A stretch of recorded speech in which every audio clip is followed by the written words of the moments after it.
we want to welcome you to Salmon Nation. We are in the newly renovated Vernier Science Center on the PSU campus in downtown Portland. And you know what? Every detail of this building was intentionally designed with Indigenous people, culture, and education in mind.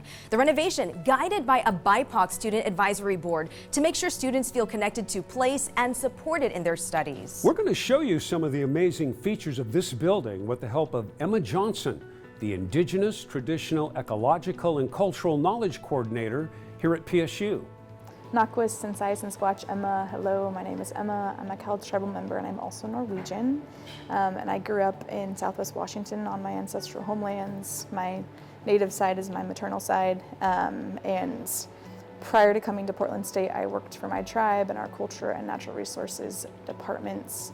We want this building to welcome specifically underserved BIPOC students in STEM to make sure that they know that this building supports their identities and their connections to their own respective sciences that are not Western science. So we are on the Wapato floor, which is our basement floor. And Wapato is a really important traditional food for many tribes of this region and throughout the Pacific Northwest, really. And the whole purpose behind the signage in this building is to connect people to place and make them more aware of whose land that they're on and how the native peoples of this region, their descendants are still actively participating in community and tending to the land. So you can see the wetland, the prairie land, and then we go to the salmon floor and cedar and juniper and eventually mountain huckleberry. And you can see the icons for each of those floors, some photos to kind of give you a glimpse of what they look like. The language shared on this sign is actually my tribal language, Cowlitz Salish.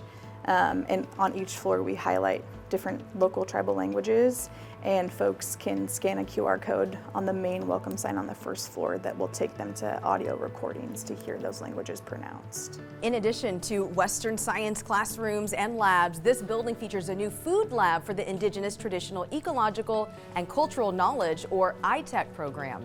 We are in our food lab. The class is right now and learning all things corn. We're hoping to be the space that can uplift food sovereignty, and what I mean by that is people having the ability to process their own foods, know where those foods are coming from, know how it was preserved. We don't know those things when we buy food from the grocery store. And so, for example, we're working with Oregon State University Extension, and they're offering a food preservation class for urban native folks to get certified in food preservation. So we're partnering with them and they get to use this space. And so it's not just for our students, it's also for our native community members to connect and learn. Here at PSU, Indigenous art and culture is reflected throughout the Vernier Science Center, from ceiling designs like the one above, which mimics weaving, to this installation that features the 4 directions. There are also works by BIPOC alumni and regional artists in common spaces all around the building. The one that I'm standing in front of right now is done by a local Grand Ronde artist, and it's with Western red cedar. And Western red cedar is our plant friend for the 3rd floor and is a tree relative that is really struggling with the changing climate. Carving is such an incredible cultural practice that not everybody has access to, let alone understands what goes into it, how you pick the tree, how you engage with that tree when you harvest, and what you give back for that harvest. There's a lot that goes into the behind the scenes work of creating a piece of work like this, and highlighting a local tribal member's artistry is really important. And art provides comfort and connection, and this ability to be in a space that recognizes that is really important. We are in our Indigenous Library. It's not just the library for books. We wanted to be really intentional about that and reclaiming what Indigenous libraries really mean for people, especially students that are in the ITEC program, because they're not just doing normal coursework, they're getting out on the land, working with the land, and they might need to rent waiters for processing and collecting seeds in a wetland, for example. Students in the ITEC program are working toward a certificate that helps them bring Indigenous ways of thinking into the modern world. Our students come from a diverse array of backgrounds. We have students that are native to this region, students that are Indigenous to places all over the world, folks that are non-native but are really trying to be very intentional accomplices in their work. And so we have students coming from all kinds of different disciplines and pursuing the certificate to bring forward with them into their respective careers. We are not stopping at the Vernier Science Center. Like, this is not it for us. And currently we are deep in the design phase for our iTech Center on campus, which is located on our urban oak savanna. The Willamette Valley, prior to contact, was full of oak savanna, camas prairie. Really important cultural ecosystem.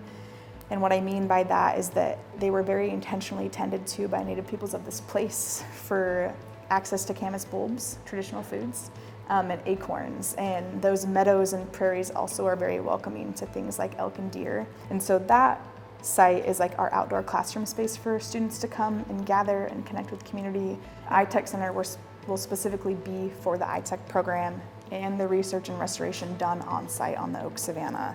And so it's like really intentionally connected to the land that it's on, and it will open up outside to our outdoor classroom, and we'll have like a salmon pit area, we'll have a camas roasting area, and it'll just be really oriented to those plants and trees on site and who they are as teachers and how they support our research. So it's gonna be probably the coolest building on campus. I love the Vernier Science Center, it's awesome, but once the iTech Center is done, we're hoping to open in fall of 2026. It's gonna be like a game changer of lifting up an outdoor classroom, supporting urban oak savanna restoration and revitalization, and like really showing students how we can do that in an urban center.